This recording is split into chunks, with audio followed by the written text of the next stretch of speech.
So I'm really looking forward to this afternoon's session and being able to present a good panel of people who are going to give you their insights into the work that they've been doing in their areas. So first up, we have Daniela Lynch, and she's going to talk on claiming local space and making place reflections on the Five Lamps Arts Festival. Danielle, I'll just hand over to you, and you have, can I just double check before about questions? So again, please feel free to put questions in the chat. And are you each going to present and then we'll take questions all at the end, or do you want questions straight after your session? All at the end? Yeah. I mean, that works for me if it works for everybody else, yeah. Probably gives us more time to sort of have a more conducive discussion as well. I think that'd be good. So 15 minutes, and then I'll maybe, if you keep an eye on the chat, I'll put in when you're close to the end as well. Okay, over to you. Thank you very much. Brilliant. Thanks, Gail, and thanks everyone for having me today. My name is Danielle. I'm a PhD student at TU Dublin, and Bernadette, who you heard from this morning, is my supervisor.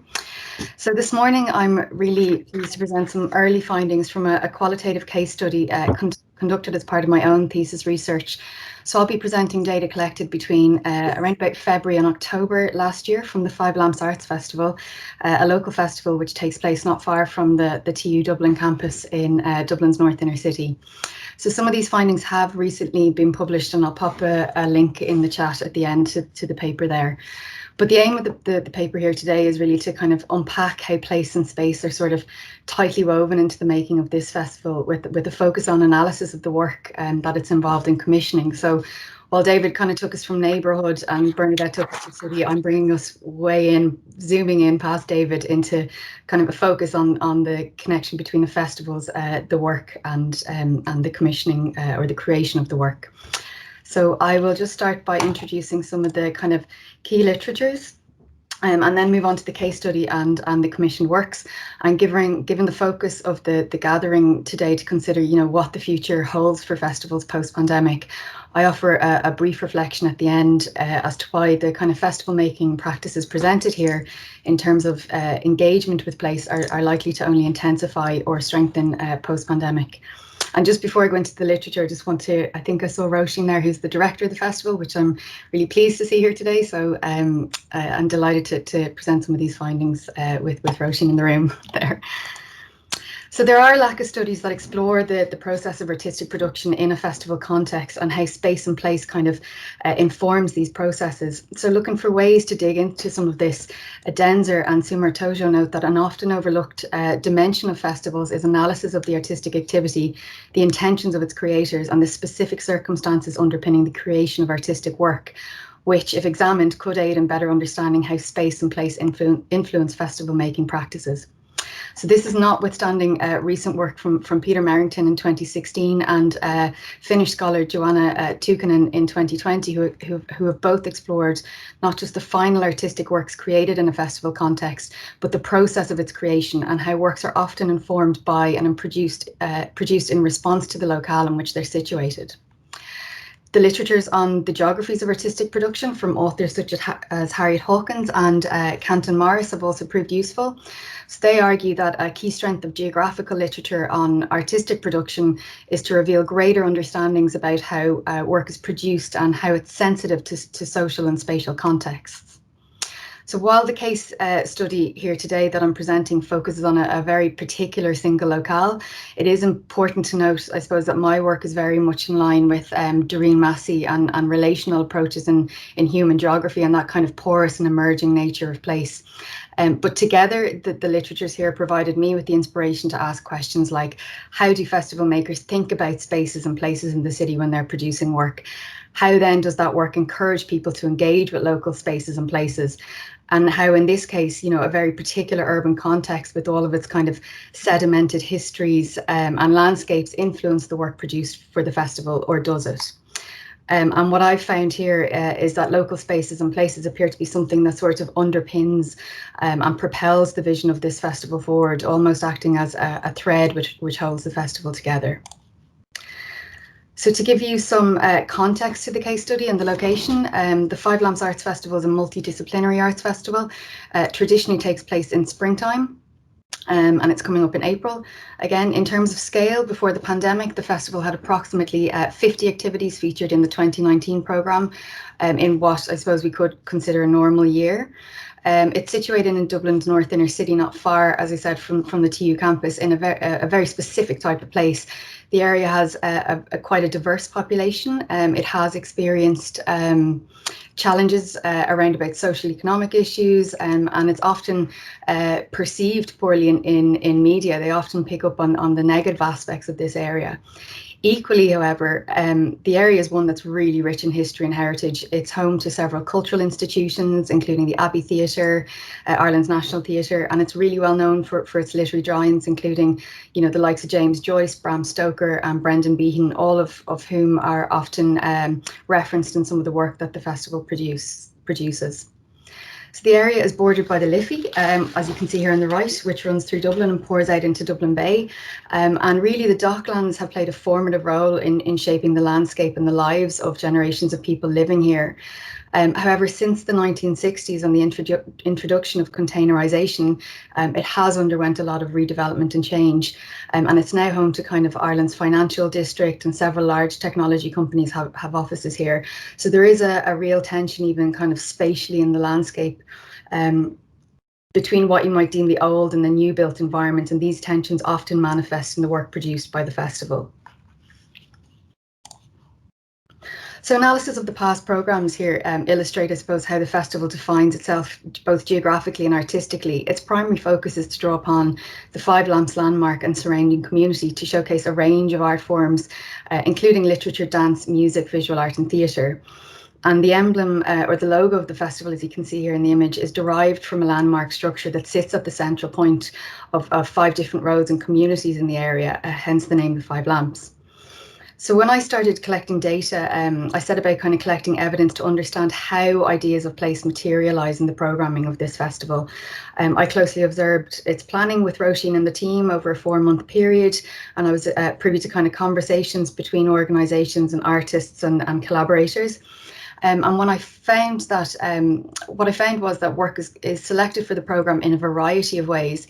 However, ultimately, the key thread kind of propelling the festival vision was this kind of acute focus on the locale and the commissioning of work that engaged with local themes, be that about the physical, you know, the historical, social, or the cultural dimensions of the area. In particular, you know, urban redevelopment here in this place shows very little signs of slowing down. And I got the sense that these kind of physical changes are impacting upon the shared memories and histories of this community, which are often articulated through the built environment. So to some extent, the festival and the work it produces comes in response to these spatial changes, acting as a means for recording the kind of passage of time, changes in the physical landscape, and as well as capturing the social and oral histories of this place, both past and present. So when I interviewed the organisers, I got a sense of how the festival considers local geographies when making the event. Roisin spoke about how she considers the physical layers of the community and its geographic location, and where activity could take place, for instance, in local churches, along the canal, or in otherwise unused buildings, and in local facilities like community halls and libraries. From this, I moved on to interview several artists to get a better sense of how and why they created the work, and how their work kind of encourages people to reconnect with or reclaim local places and spaces. And I've got 3 examples today to show. So the first piece of work here is a project called the North Wall Campshires, and it's just one edition of a suite of maps which visually documents the area using illustration. The project was developed as a walking tour, but it is a mapping project in its own right. It was a collaboration between the festival, the artist John Ruddy, and a local historian, Hugo McGuinness. And while it was developed initially prior to the pandemic, it's been a kind of recurring and popular activity. And I think it's a project and an innovative solution to presenting festival activity that's kind of flexible and responsive to something like the pandemic, you know, encouraging people to meet outdoors and explore the local area. So you can see on the top left here, in these maps, John has drawn every building from Dublin Port to Glasnevin. And while his maps are not about presenting statistical data alone, they are about much more than simply mapping its built environment, although that is important. To create these maps, Roisin brought John walking around the neighbourhood, introducing him to local people and places where he collected stories. And Roisin's practice here of walking and introducing actually is something that's come up and been replicated in other commissioned works for the festival. It's come up in several other interviews. So this kind of connection with the place allowed John to get a sense of the place and embody it in a way that allowed him to go back to a studio with these stories, you know, historical facts and oral histories, to kind of set about creating these wonderful, highly detailed geovisual maps that urge us to explore about the area's history and to reflect on how it's experienced these dramatic physical changes over the last number of decades.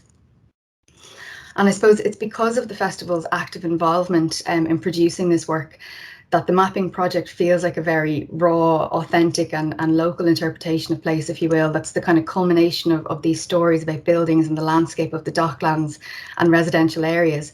And I think as a result, you know, it captures the kind of social and oral histories that perhaps aren't always recorded in the history books. These suite of maps, you know, they act as a kind of a self-navigating piece of work. There are tours that are organised around it, and there's also an audio guide that you can take from a QR code. So it's kind of touching all bases, and it's freely available as well.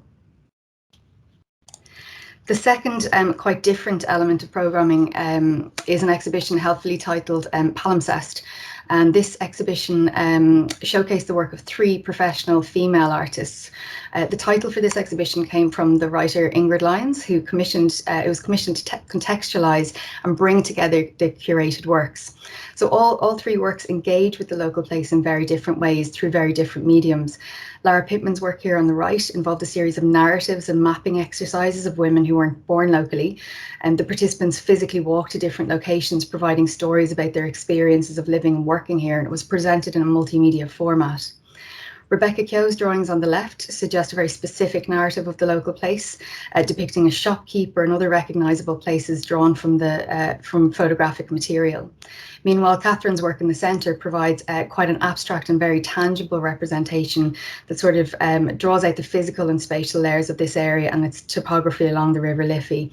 So the exhibition together, I suppose the works together provide an example of how through 3 very subjective lenses, a range of layers of place can materialize in one exhibition, and you know how place and space are playing an important role again in threading these works together and into the festival through the curatorial decisions that have been made here. And the final example here is a piece of work called In the Vicinity of the Sun. It was commissioned by the festival from John Scott, a professional choreographer and director who lives locally. And this piece was realised as a digital work and premiered in May 2021 online when restrictions were ongoing in Ireland. I interviewed John about his work, and he told me that his engagement with local spaces and place inform his practice and stimulates the geographic and artistic imagination. And he explained how the process of making work for the festival generated a dialogue between his work, the festival, and the local place. So for this, the physical environment cultivates a very explicit, I suppose, geographical response, and an international cast of dancers, some of whom you can see here, have been paired with particular urban locations and invited to respond through movement to these, including a stairwell of a block of flats, the banks of the Royal Canal, and local streets or bridges. And I got a sense from experiencing the work and in interviews that reclaiming some of these spaces was an important part of the process, and also a way to kind of challenge perceptions about what could take place here. For instance, during filming, John explained how people living in the block of flats were surprised and delighted to see the dancers using communal spaces and asked when would they be back. So the work was broadcast online, and it brought viewers to multiple locations, kind of facilitating those connections in the digital space between audiences and the North Inner City. So just by way of reflection, Deborah Stevenson, and to conclude, Deborah Stevenson writes that the spatial cultural practices like festivals can create a myriad of narrative maps, which, although mythological, imaginary and partial, are central processes of transforming cartographic space into places of meaning and memory. As a result, Stephen argues, within a single landscape, a multiplicity of places will exist that have been defined through use, imagination and cultural practice. So all of this work was presented during pandemic restrictions, and for me, it really encapsulates very interesting and different ways of capturing the multiplicity of place that Stevenson notes here, both in terms of the subject matter and the focus of the work, but also in terms of how it's presented and how it encourages people to engage with local places and spaces through different artworks and different mediums. When we think about claiming space and making place through festivals, I think this provides an exemplar case of doing just that. And I got the sense that the commissioned work here fulfills a very specific aim for the festival and its networks, ensuring that it continues to maintain a claim on the local area, both in terms of identity and history, but also spatially, despite the pressures around changes to the physical environment. Reflecting therefore on how a festival like this might unfold post-pandemic, in a post-pandemic environment, it is quite likely that as a localised event, the practices which constitute the engagement or dialogue between local spaces and places and the Five Lamps Arts Festival are very likely to intensify and to continue getting stronger. So I just want to leave, I'm not going to read this out, but just to leave you on screen a quote here from Ingrid Lyons, who was commissioned to contextualise the exhibition. But in doing so, I think she's managed to kind of capture the essence of what I sense are the intentions of the festival makers more broadly in how they consider local spaces and places in the programming of this festival. Thank you. Thank you very much, Danielle. That was excellent. It was really good. I thought we've got a bit of time because unfortunately we see that Julia is ill today, so we won't have our presentation. So perhaps we might take a question or two just now, and then we can come back at the end as well. And I wondered if Roseanne had wanted to perhaps come in here, because she's was involved obviously in the project, as you said, so maybe she might want to come in if you have anything to say on it as to the process or whatever, or I can simply ask you a question. Roshi, no? Do you mean? Roshi, sorry. Yes, sorry, yeah, Roshi. yeah. I mean, it would be great to hear from Roshi. So welcome to. Oh, it's lovely to be heard, be talked about in such a wonderful way, Danielle. I didn't know we were doing all that, because when you're in the middle of doing something, your reason for starting it is almost lost with the sort of the frenetic, constantly, throwing balls in the air and trying to keep them going. But the place definitely is where I started 15 years ago, and it's where we're still at. We're still working with the local community, which is constantly changing. There's 50% of the population has been born outside Ireland, so there are a multitude of cultures in the area now. But we still have the same social problems, I suppose. Intergenerational poverty, brought about by the demise of the sort of the worker working with his hands, and now we're in a different place. Also, yesterday I had a chat with people from Fáilte Ireland talking about, they're looking for events, commodified events in the area, and we're coming from a completely different background talking about, yes, we'd like to have more events. But it's always, I'm just listening to in and out of different meetings today, and people are talking about trying to get funding, and that is our biggest problem, because you have all these great ideas, and artists come to us and they have fantastic ideas, and then we have to look for funding, and that's where we're at, really. But thanks very much for asking me to say something.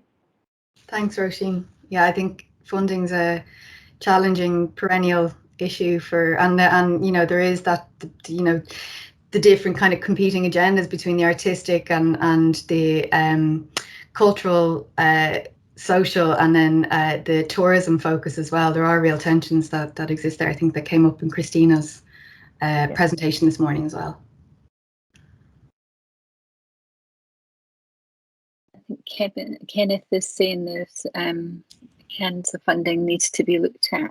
Yeah, I think these are always some of the tensions, aren't they? That there's an issue over who funds and where the responsibility comes, especially when there's that mixture of the public sector or charity or private sector involvement, and how you get that mix. So, and somebody's got their hand up there. Let me just see who that is.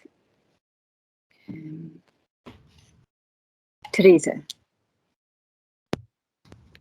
Hi, Danielle. Hi. How are you? That was a great presentation. It was so interesting. And I live near that area, so it makes me think about this and the festival in so many different ways. But I was just wondering, because a lot of what you were talking about there was the relationship that the festival has with place and space. And I was wondering, do you think the festival changes the meaning of those places and spaces in any way? I mean, the meaning of the space is so integral to the festival. And I'm just wondering, does it have any influence on the meaning of the spaces? Yes, absolutely. I think it does. I mean, the exhibition, I would have loved to have gone into more detail about specifically the spaces where some of the physical work was. Like the exhibition was located in Custom House Quay, which is a really, for those of you that don't know it, a really kind of shiny, almost quite commercial looking building down on, bordered on the River Liffey there. And I think it does, there is the tension between the work even that's being produced and the subject matter of the work, being then kind of located in this very polished space that is somewhat, I don't know if Roshan perhaps might agree with me, is somewhat disconnected from, people in the local area, although they did see people coming in and using that space throughout the pandemic when workers from the financial district had kind of this mass exodus during the restrictions. It became this space that local people came into for coffee and that kind of thing. And certainly the exhibition being located in there changed the feeling about what takes place in this quite polished building as well. So for sure. And who enters it, perhaps as well, the fact that maybe it's opening it up to these different communities. Yeah. During the exhibition, I mean, there were school groups and different people, perhaps people even that I didn't interview them because my focus is on the artists, but perhaps people that wouldn't ordinarily come into a space like that, like local creches and community groups, different artists passing by who are familiar with the work of or the festival were coming in to kind of check it out. So certainly, the people who come in as well. Yeah, thank you. Thanks. Okay, there's a couple of comments that I've just replied to, maybe can as well, sort of just saying about the building relationships really takes a long time. And I think sometimes what you see in communities that, I worked on the Paisley 2021 bid for UK City of Culture, and sometimes what we were trying to look at there was where relationships and partnerships already existed within communities. And I think that's some of the strength that you're saying there, and what a commentator is saying there as well, is that when we force them, because you suddenly have a cultural fund available, you're forcing partnerships, well, they don't often continue to exist, or they don't work because the partnership didn't exist in the first place, or people didn't really know each other. So I think the importance of what you're saying is that these are embedded in communities, in 5 different communities that were actually doing work together, which is really good. Yeah, absolutely, yeah. Okay, thank you very much, Danielle. We're going to move on to David. Thank you, David, if you want to come on screen. David is going to talk about the evolving festival practice and public reach, access and inclusion. Thank you. I think, was it Derek? Sorry, hello, Gail. Thank you. Hi. I think, was Derek going to put up my slides? I had sent them on, or is he not in the room? No. I don't have any slides for you. I did have, unfortunately, for everybody else, but I didn't have for you. You did say that. I thought you were going to put them up. No, that certainly wasn't my understanding from our meeting the other day. David, I can share it for you. Just a second. Here's Anna. That's okay. Oh, Anna, thank you. Yeah, great. Oh, that's fine. Or if somebody gives them to me, I can do it.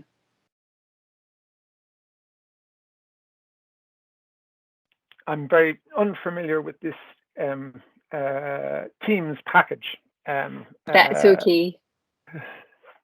Maybe you can introduce yourself whilst we're waiting and tell us a little bit about yourself, because you're an independent researcher and a consultant and an arts producer. I was thinking, wow, how do you do all 3 of these? Well, indeed. Well, thank you. Yes, I do. And I think that's a very interesting part of my research. I mean, I'm here today as a researcher, having finished my PhD in 2020. But I also work as a policy advisor with the Irish Arts Council and have been a festival maker for 15 years. So I sit at a very particular position within the festival ecology. I'm very conscious of that as an ethnographer about my position, my place in the ecology. So while today I'm here to speak about my, from my perspective as a researcher, I'm also cognizant of the fact that my wider professional life informs that work. And obviously as an ethnographer, I'm also very conscious of ethics and how I operate within this very complex territory where I have very different, I can wear different hats. So I see I have the slides there now, and yes, that's fine. Over to you. I'll let control. You go. There we are, and I have taken control. That's great. Thank you very much, Kale, and thank you to Festspace for the opportunity to present here today. As I mentioned, I just finished my PhD in 2020, just as COVID was beginning, and I decided to attempt to document the festival sector's response to the crisis. And in this short presentation, I'm going to give you a brief outline of this work to date. So I'm going to start by giving you a bit of a context of where people are coming from, different jurisdictions, different places of the Arts Festival history in Ireland, to which Danielle was also speaking, and indeed Bernadette before the break. The first modern arts festival in Ireland was the Wexford Festival, now known as the Wexford Festival Opera, which was started in 1951, which was the same year as the Irish Arts Council. In the mid-70s, the idea of a combined arts festival migrated from Central Europe, and Galway Arts Festival, which was set up in 1977, was one of the first. Like Wexford Festival Opera, Galway Arts Festival has gone on to become a major international festival. But as you can see from the graph there are, since 1977, there's been an exponential growth in festival practice in Ireland, with over 170 festivals being funded in 2018. Not all of them are blue ribbon events like Galway and Wexford. Many of them, like Five Lamps, which Danielle spoke about, or Ballydehob Jazz Festival, or Boyne Music Festival, are much smaller, community-oriented events that run over 3 or 5 days and can have very different art form focuses. Where are we now? We're going to go back there too much. Right. So recognizing that I'm probably surrounded by geographers here today, or I will avow to having a disciplinary affinity with arts management and cultural policy. And my theoretical framing of what I perceive to be the creative act of festival making is influenced by Zoltan Szabo, who approaches festivals by recognizing their cultural and community embeddedness. I'm also indebted to Donald Getz for his understanding of festivals as a network structure for producing meaning. But also coming from a background in community arts and collaborative and socially engaged arts, I have been influenced by Grant Kester, who's a theoretician in that domain, and who took the emphasis away from speaking about the outcome of a community arts project to looking at the totality of the project, and the generative process that produces the work, and evaluating its value in terms of the totality. So when looking at festivals, I focus on the place and the people, but also on sorry, oops, gosh, this system is blocking me from seeing my slide. That's excellent. But I'm also I've sort of devised or evolved this idea of festival making as a durational, dialogical, curatorial practice, something that takes place over the quantitative year. And David McGillivray was speaking about that earlier in relation to Govan Hill, the idea that it's a culmination of activities and networks and exchanges and negotiations that take place throughout the year. What happened when COVID happened in Ireland? Well, on March the 20th, the government announced the imposition of restrictions, and there was a closure of all non-essential businesses, including festivals. And this led to the cancellation of festivals initially. St. Patrick's Festival was 3 or 4 days later, and as you can see on the slide there, immediately there was this gravitation to online, where people in their homes created little parades and put them up online. Festivals like the Altona Festival, which initially had its brochure published, was cancelled, but then transformed a certain amount of their work online. Courch Festival was the first to lead off in terms of really transferring their practice online, their festival online, and they were able to create a full festival using the program they had envisaged, using Zoom, so that it continued. And I think for many, in these months of lockdown, when we were all very confused, the festivals provided a really important link that connected people together. No, that's not working, unfortunately. Okay, there we go. So my research, the first phase of my research, returning to 2020, was focused on festivals, how festivals responded to the initial shock of COVID. And I chose to use 2 of the larger festivals as my case studies. The Dublin Fringe Festival, which happens in September, and is focused on an audience that is, I think a large part of their audience, or the great majority of their audience, between 18 and 35, and the work tends to be by emerging artists and can be quite experimental. The other festival was Errigal Arts Festival, which was very contrasting. It's a rural festival that happens in midsummer in July, and its audience would be locals from throughout Donegal and visitors to the community. The outcome of that was I presented at the NCAT conference in 2020 and in the conference publication.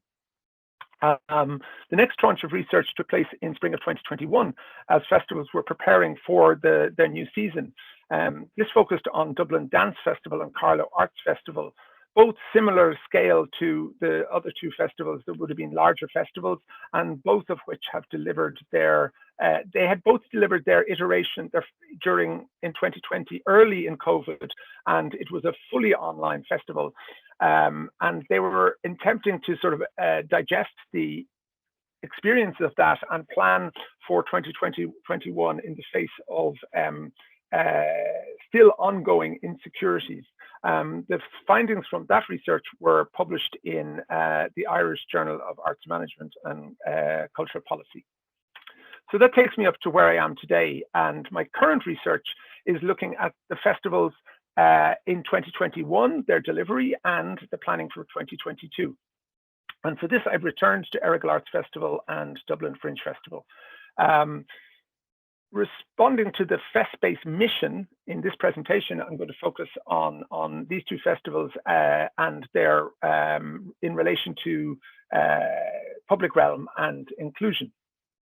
So in 2020, Errigal Arts Festival was 90% online. The festival was happening in July, and it was so from March 2020 to July, Ireland was in quite a severe lockdown, which included travel restrictions. So the festival commissioned 18 artists and arts organizations to create videos, and each of these 18 videos was presented on one a day, was released to coincide with the 18 days that the festival would have been happening. Just before, and the images on the right there are from the Tumble Circus video, which was filmed largely with them rehearsing in their gardens. And then towards the end of the video, they took to their bicycles and cycled through the empty streets of Belfast to perform outside of a retirement home. With public health restrictions easing in early July, Errigal were able to organize a short in-person tour for a Donegal artist called Little John Nee. And Little John Nee packed up this little gazebo you see on the right of the image there on the left into his van and traveled through Donegal, stopping in housing estates and parks, and presenting sort of a one-man comedy show which looked at the life during COVID. And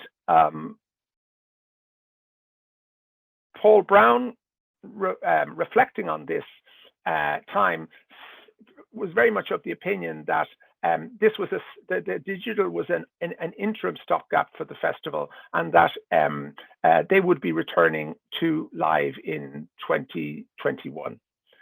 And true to his word, they did.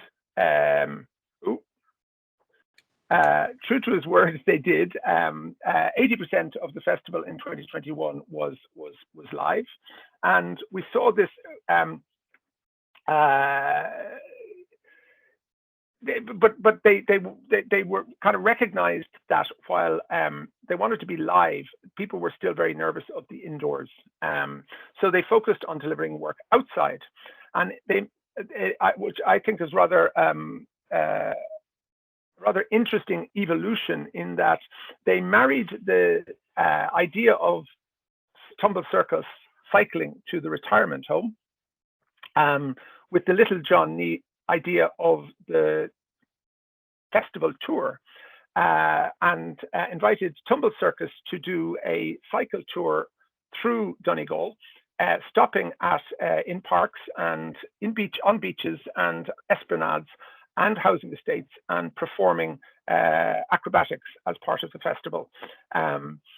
Now, this wasn't for Errigal. The use of the public realm was not new. They had always been committed to Errigal. As Paul says, the best stage, the Donegal landscape provides the best stage to present work on. But what he did say is that the pandemic accelerated the festival's mission and objectives in this respect. So at the time of preparing for 2021, they sought out artists who had already started the process of repurposing their work to make it suitable for the outdoors. And in further quotes from my interview with Paul Brown, the director of Errigal, he spoke about the opportunity to doing the work outside presented opportunities also in relation to inclusion. So it wasn't just about going outside and about public safety and COVID compliance, but it presented this other opportunity in relation to inclusion, where they were able to think about where they were putting the work and who had missed out previously.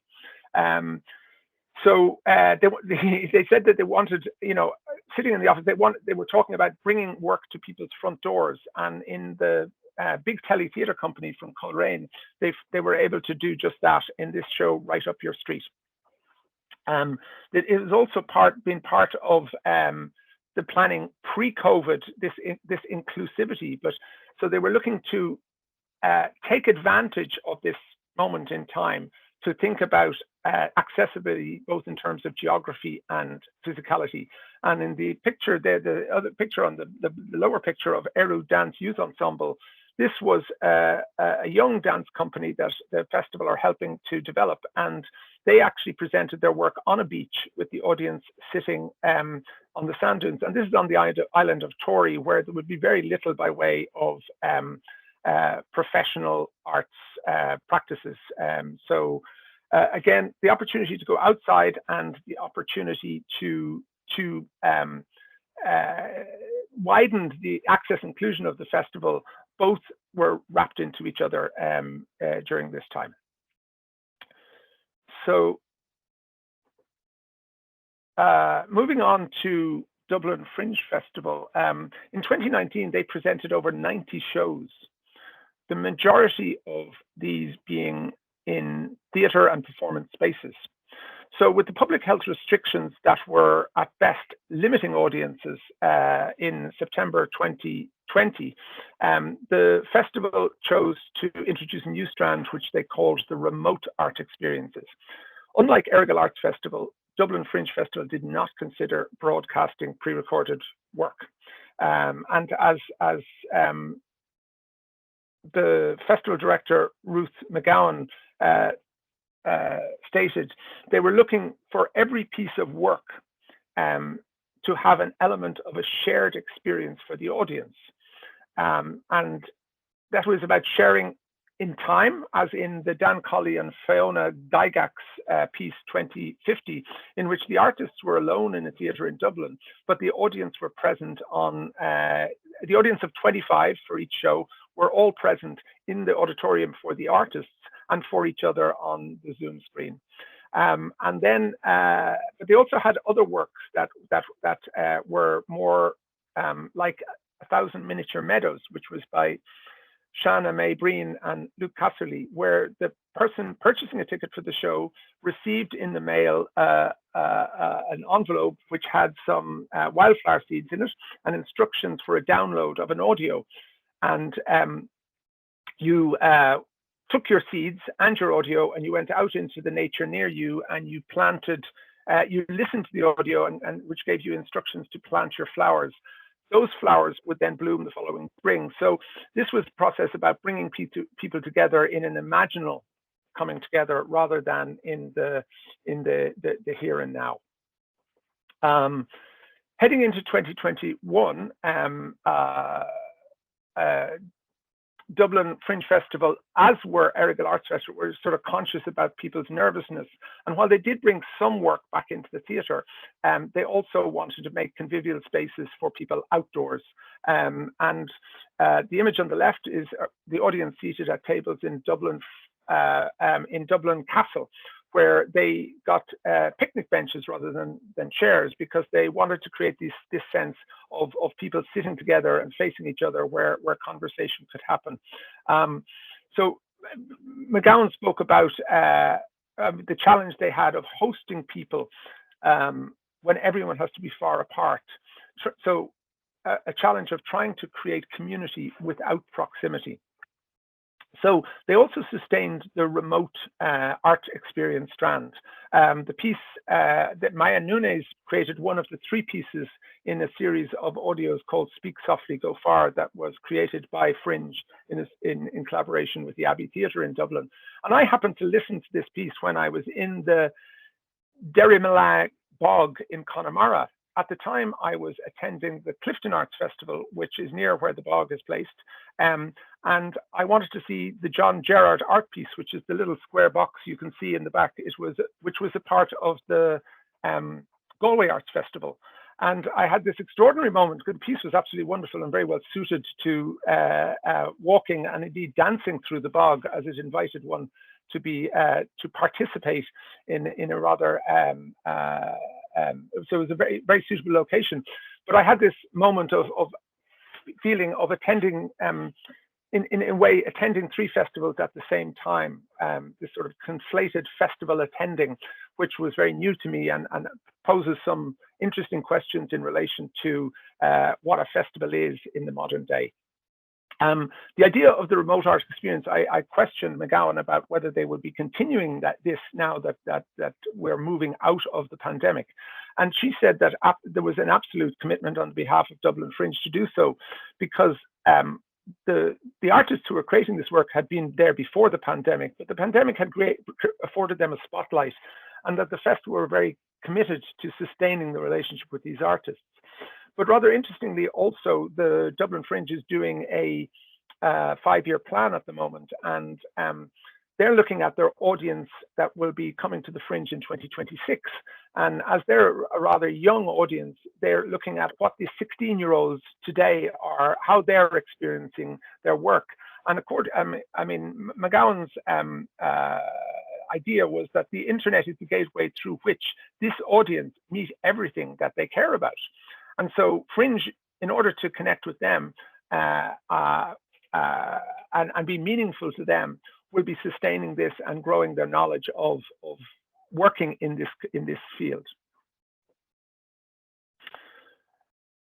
In relation to inclusion, the digital strand that was developed by Fringe also had just last minute or two, a relationship. Okay, yeah, I'm just on my second last. Thank you.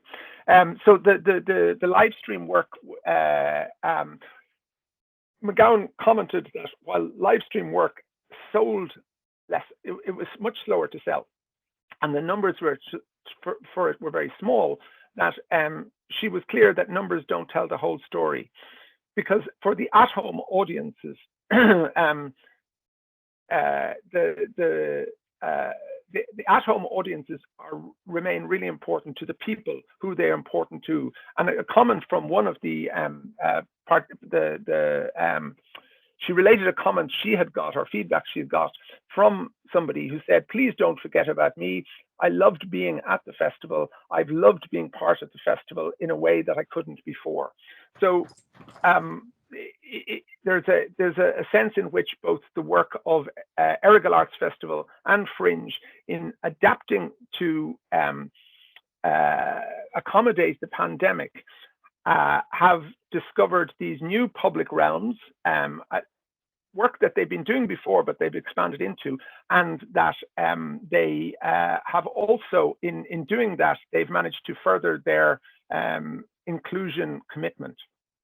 So while further research is required, I present this as evidence that using the durational, dialogical, curatorial lens to examine the process of festival making reveals the generative process of negotiation with stakeholders and the influence of environmental factors in determining the festival's programmatic evolution. And finally, this study points to a reciprocity of placemaking in the process of festival making, whereby both the physical place and the place in the cultural ecology of the festival are key factors that determine the shape of the festival, while the festival in turn has the potential to shape the space and the societal milieu that it hosts. Thank you very much. Thank you. Wow, what a quote to finish on there, or statement to finish on. Absolutely, about the cultural milieu. I mean, I think you captured really well some of the shifts, I think, and we've seen in the way that people participated in outdoor spaces or outdoor festivals. And I think certainly I would hate for us just to go back to everything indoors.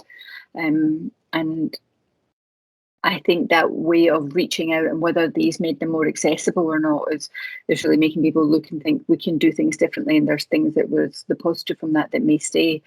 So I think there's a couple of questions here. David's got one there that's just that. It says outdoor-based festivals received a boost from the pandemic. Do you think this might have also extended the festival reach and altered the demographic of the audience? There's some sense that cultural venues attract a higher social status where outdoor festivals are more accessible. And then I think we've got another couple there, but if you just answer that, we can come back to these. Okay, so this might also have extended the festival's reach. I think the example of Errigal is a perfect example of that in terms of in moving outdoors or extending their program outdoors, but also consciously being aware about where they were extending it to. So it wasn't a question of just bigger spaces or using the traditional spaces. They went to people's front doors. They went to housing estates. They went to beaches. So there was definitely a sense, and I think also in respect of Dublin Fringe, while they were less, their outdoor space was a part of their COVID, they're adapting for COVID. I think for them it was the public realm of the internet, and people's own public realm, the public realm near them. So I think in both cases there's a sense that inclusion has been enhanced by the actions of festivals to expand their programs into different public realms. That's brilliant. On that note, we'll finish for now. There's a couple of comments you might want to put something back onto them, just because we're, despite having more time, we're now sort of pushed a little bit for time. So I'm going to hand over to Kyla Tully from Queen Margaret University to take the floor, if that's okay. Can you take control? Yes. Thank you again, David.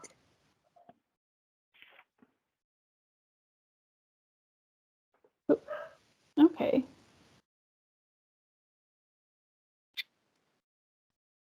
Sorry, it's suddenly different than it was when I did a test drive.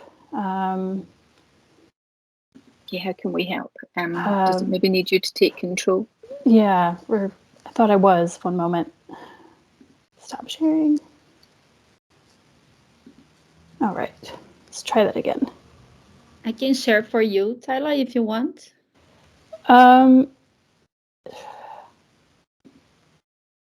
There we go. Found it. Yeah. Yes. Okay. Right. Well done. Woohoo. All right. Now it just needs to actually present. Please. Get there. Excellent. There we are. There we go. Go. Right. I want to preface all of this with, due to a series of incredibly busy and unfortunate events, I am broadcasting from my living room, and there may or may not be builders arriving sometime in the next, well, any minute. So I'm going to do my best to stay on task, talk quickly, and hopefully if any noise starts happening in the background, it won't be too disruptive. So here we are. So my name is Kyla Tully. I am a PhD candidate completing a collaborative studentship with Queen Margaret University in Edinburgh and the University of Glasgow. My doctoral research is concerned with notions of professionalism within arts and cultural management in Scotland, specifically with an understanding of professionalism as a social construct that reflects dominating cultural practices and values. So my current research focus is exploring notions of care within organizational and management cultures. And today I'm going to be talking about some of my initial findings related to festival management adjustments made for an international film festival in Scotland as a result of the COVID-19 pandemic, and how these might contribute to a redefinition of professionalism within festival management practice. In the process of preparing this presentation, I've realized that my understanding of this topic intersects with a lot of other themes that I'm actively exploring within my research, but I'm not going to have time to touch on today. Themes such as perceptions of professionalism, organizational culture, community, and the value of labor. So I'd like to offer the caveat that what I'm presenting today can only be considered an introduction to both my research and the findings within, which I'm going to offer as quickly and clearly as possible. And I'm going to start with providing a bit of context about my research approach and the organization that my research is focused on. After that, I'm going to detail some findings regarding practices of care within festival management with some links to relevant literature. And then I'm going to finish off with some considerations for both festival management and the wider cultural sector before leaving time for questions or, well, actually, yeah, then we'll be at the question time. All right. So my doctoral research is centered on Alchemy Film and Arts, an organization in Scotland with a significant public engagement program that has also produced and hosted an international film festival every year since 2010. The findings I'm presenting today are the results of fieldwork that has been ongoing since November 2020. So given the fluctuations of COVID-related restrictions during this timeframe, my approach has fluctuated between virtual and in-person methods. This has consisted of a combination of numerous data collection and analysis methods with ethnographic and practice-based frameworks, specifically participant observation, informal interviews, poetic inquiry, sketching, and photography. So to further illustrate the creative practice within my research process, I'm including examples of my fieldwork photography within the slides. The core of my presentation more explicitly draws from 56 hours of participant observation that took place over 4 days of a live but virtual experimental film festival. But undoubtedly, it's influenced by my ongoing research with this organization. So before delving into my observations regarding care practices amongst staff and management within this festival setting, I want to take a moment to provide some context about both the observed festival and the organization behind its production. So based in the Scottish borders, Alchemy Film and Arts was founded in tandem with the launch of its International Experimental Film Festival in 2010, with the festival as its primary output for nearly a decade. In 2018, the Alchemy Film Festival was awarded a dedicated period of regular public funding from the national arts funding body Creative Scotland, which distributes funds for the creative, screen, and culture sectors on behalf of the Scottish Government and the National Lottery. This funding was achieved on the basis of stated plans to further develop Alchemy's organizational remit by expanding and formalizing their year-round programming. As a result of this plan of action and subsequent funding, Alchemy Film and Arts has undergone a rapid period of growth that has seen an expansion of staff numbers, community-led programming, academic partnerships, and creative residencies. Of note, the organization has within the past 3 years transitioned to a dual leadership model, and I want to clarify this because later I'm going to mention observations by one or both directors. The 10th edition of the Alchemy Film Festival in 2020 was rapidly transitioned to a digital live stream format with staff members working from their respective homes in response to lockdown measures introduced 6 weeks prior to the festival's launch. It was decided later in the year that the 11th edition of the Alchemy Film Festival in the following spring would also be presented in a virtual capacity due to the escalation of COVID cases and potential for the reintroduction of lockdown restrictions. This decision was made by the directors following consultations with both festival and programming staff to allow for a longer planning period to maintain optimal virtual experience for both audiences and participants. This also created more time for the directors to review staff experiences surrounding the 10th festival and discuss preferred practice for both festival production and management. Subsequently, the directors decided to broadcast the 2021 festival from Alchemy's office with a small essential team of 4 working in person. This was the result of a planned shift in management approach to respond to what the directors identified as the staff's need for care during the festival period due to the strenuous hours of festival labor, the absence of a social festival environment, as well as the isolating effects of the pandemic. It's this perceived need for care resulting in a shift in festival management practice to prioritize staff's physical, emotional, and mental well-being that I'm going to be expanding upon. So during my fieldwork over the course of Alchemy's 11th Film Festival, I observed many different understandings of caregiving as an ethic, a practice, and a role. Educator and philosopher Nell Noddings, a prominent voice in writings about ethics of care, classifies practices of care as actions of care toward a personal environment, which he refers to as indirect care, and care toward living beings, or direct care. Both of these categories of caring were observed within my experience of Alchemy's 2021 festival production, which was conducted from the organization's open plan office with both directors and 2 staff members present to coordinate the festival's streaming platforms, audience engagement, and virtual panel discussions. Instances of indirect care practices included the directors maintaining the shared space by cleaning surfaces and washing staff dishes throughout the day, while direct care tasks included the provision of home-cooked meals by the directors and the directors' coverage of production tasks that allowed staff members to take additional breaks during the day. Many of the observed care tasks were intentionally organized and delegated by the directors, one of which commented that as festivals are, by definition, intense, with a standard of working to exhaustion, they as a manager felt a responsibility or duty of care for the festival team. Both directors reported having assigned to an explicit caretaking role to one of the directors that was not observing the technical production as much. And although I did organize them both equally engaging with care tasks for the festival staff members as well as each other. Care tasks, as stated by the directors during interviews during and following the festival, were summarized as making sure the staff was taken care of physically, mentally, and emotionally to the best of their ability, with an explicitly stated focus on staff morale through responsiveness to staff energy levels, explicit and implicit trust in staff's ability within their festival roles, and fair pay for labor. However, while caretaking roles were discussed with and executed by the directors, I observed a wider practice of direct caretaking carried out by festival staff toward not only each other, but their managers. These actions, which included tea runs, expressions of confidence in each other's knowledge and skills, and invitations to go for walks during breaks, indicated wider systems in place at the organizational level to foster and prioritize care.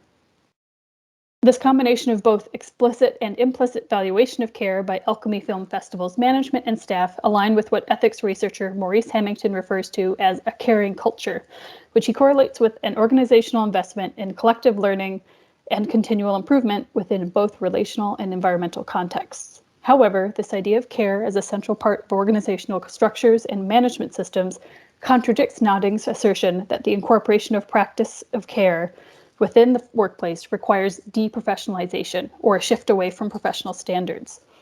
Noddings suggests that while such practices can and should be incorporated within professional environments, it requires a shift in priorities that is not compatible with standards of and traditions within professionalism.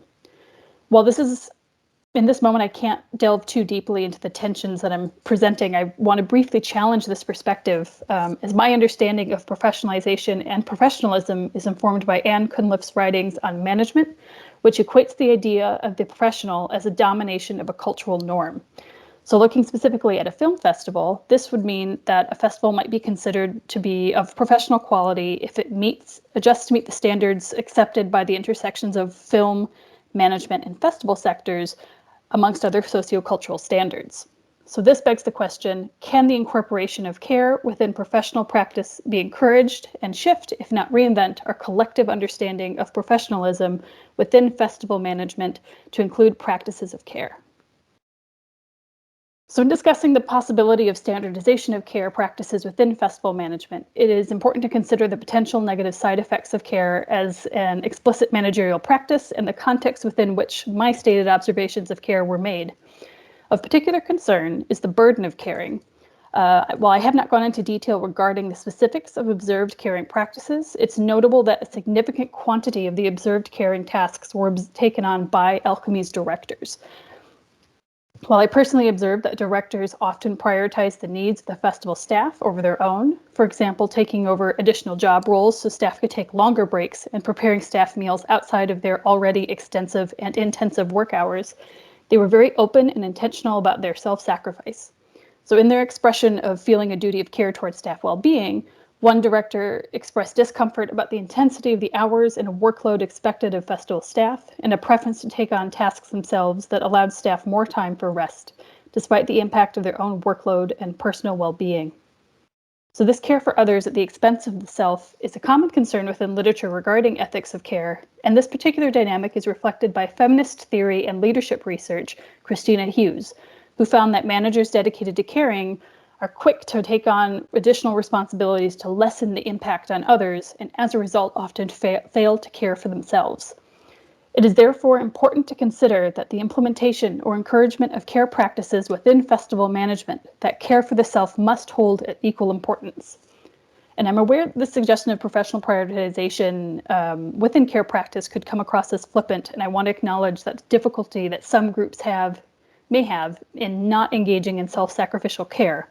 So ethics and philosophy researchers Maureen Sanders Stout and Maurice Hamilton warn that an ethic of caring can be especially risky for disempowered groups and individuals who face social pressures to prove their abilities within the workplace, while at the same time may be expected to naturally engage in care practices or are encouraged to be self-sacrificing within their labor.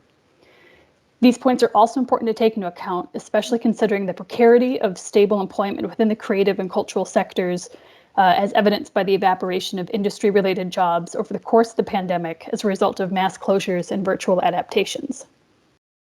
So in considering the replicability of these practices for Alchemy Film Festival in particular, the shift in workplace environments from the 2 virtual festivals in 2020 and 2021, as well as the upcoming in-person festival, presents important contextual considerations.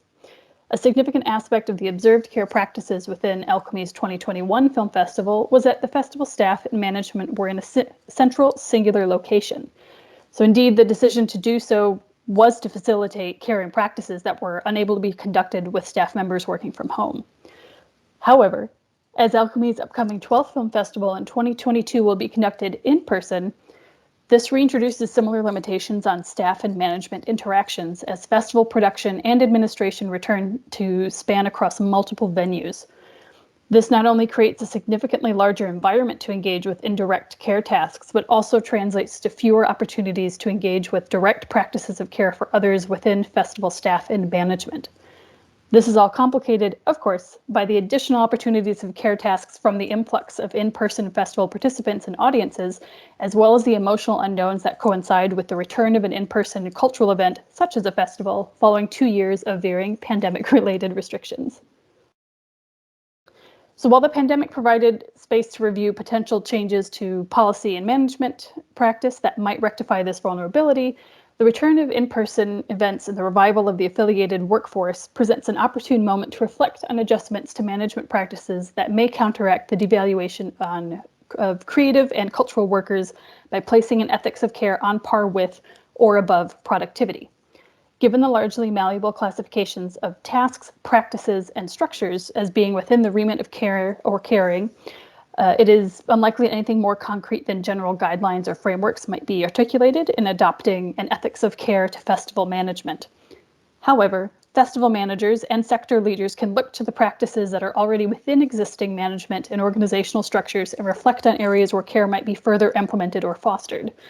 Through the standardization of such practices, understandings of festival management can evolve to not only construct a new definition of professionalism for festival leadership and the cultural sector, but also contribute to similar explorations within labor industries outside the creative domain. I want to thank you so much for your time and letting me speak. I always love getting to see what the text of what people are reading and referencing. So I wanted to put the slide up real quick in case anything speaks to anyone. But otherwise, I'm going to hand this back off somehow. Thank you very much. Do we have any questions? Oh, there's one in the chat. That's good.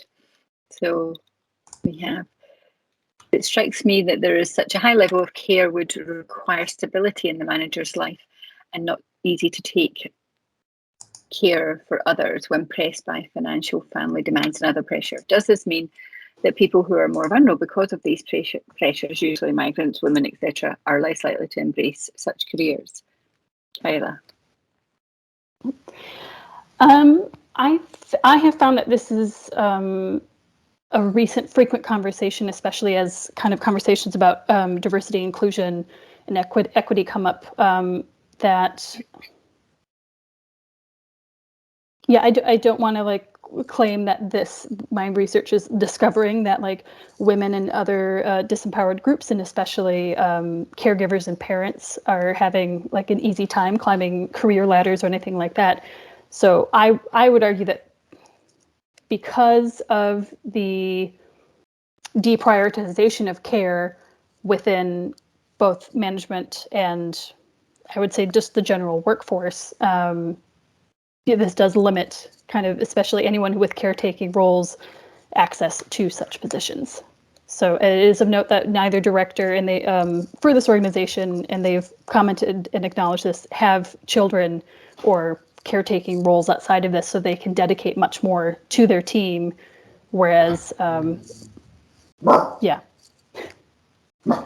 of their staff, I would say the majority of their staff also doesn't have family, which speaks for itself. Thank you. I thought it was really interesting the way that you tried to look, and thank you for your presentation. I thought it was really interesting the way you've obviously taken a very different take on sort of festivals and events and care within them. And that must have been really tricky during COVID, because as you say, it went virtually and it was online, and must have been really hard then for you to do that ethnographic study of looking at it online and trying to observe that care role. And I was struck, I had written down that, you know, you talk about these being precarious careers, and people are almost self-sacrificing in that. And I was wondering, was it not quite depressing to see that level of self-sacrificing, and was that made worse during COVID, and what does that say about the sector more generally? It's something that I hadn't, like, I think is quite standard within the sector of that self-sacrifice, that like especially within arts and culture, that everyone, you know, you're just giving yourself to your work, that the work is such an identity. And that's part of, I had spent about a decade working within performing arts and for minimum wage despite being in quite high up positions. And so that was my kind of transference into academia, has been largely, I think, you're wanting to critique the game as opposed to play the game, because it just wasn't sustainable for me to continue trying to play it. So it was both, it was depressing in that it was during the pandemic and it was like there is no way out, but it's also, I'm just very excited to be able to kind of pinpoint these things and talk about them further, so yes, I probably should have been a little bit more upset, but it's also, I find, very interesting. Did you come up with any solutions or insights that informed the managers, or just said that, this level of sacrifice is is actually damaging all round for the sector, for the industry, for the people, and potentially it doesn't really. I mean, yeah, it's just I hadn't looked at it from that perspective before, and it's Danielle saying it's really insightful. Someone who straddles both of them can see it. So yeah, what would be the how would that contribute positively to the industry? How do we get them to shift and change that when people are treated so poorly in it? Yeah, I actually think it did come up sort of within my research, where they were very keen on my observations and reflections and talking to them about it. One of the things that came up is shortly after kind of this festival experience and getting to hear my thoughts of what I'd witnessed, the directors had a kind of sector-wide meeting with other festival leaders who all talked about kind of feeling the burnout and feeling especially the precarity of the pandemic and funding and all these things. And they'd brought up then being like, well, we're talking about practices of care and what can we do and how can we pull back from these standards, but that everyone after so much time being like, this is horrible, no one's getting paid enough, everyone's exhausted, the hours are incredibly strenuous. The minute there was kind of a conversation about like, right, well, how do we change it? It was quite defensive and protective. And I don't think there are no easy solutions. And I really like the idea of kind of examining what we already do and what's already existing. For me, I love, especially coming from the US, the tea run, of just sitting in a room and saying, like, no one ever goes to the kitchen and gets their own drink. There's always, do you need a tea? Do you need a tea? I'm getting a tea. Does anyone need a tea? And that's just kind of an ingrained, wider cultural practice that I was like, this is a caretaking practice. And it's interesting. It's already there. And we could really foster that and expand upon things like that. Well, thank you really very much for that, Kyla. It was certainly very interesting and insightful. Somebody's in there. I absolutely agree that it's a typical of the arts and cultural sector. It's why it feels like there's an uphill battle to shift towards a culture of care where well-being is prioritized over productivity. Thank you so much for this. Yeah, that's really important and insightful as well, Vicky. We hear about that the arts are liberating, that they, in a sense, that it's so inclusive and it brings everybody in, but not for the people that are necessarily working in it. It might be the question there. So anyway, is there any last questions for Kyla or for anybody else that we've had on the panel? Would anybody else like to come in on that?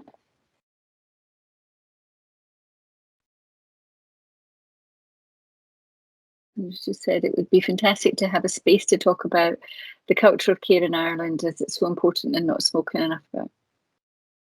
I agree. I think that's good. Well, thank you all very much for joining the presentation. And we've obviously finished in time because we were one short and I didn't need to sort of hold everybody to their time slots. So some really good, insightful presentations and food for thought for that. And thank you for contributing to the Festspace conference.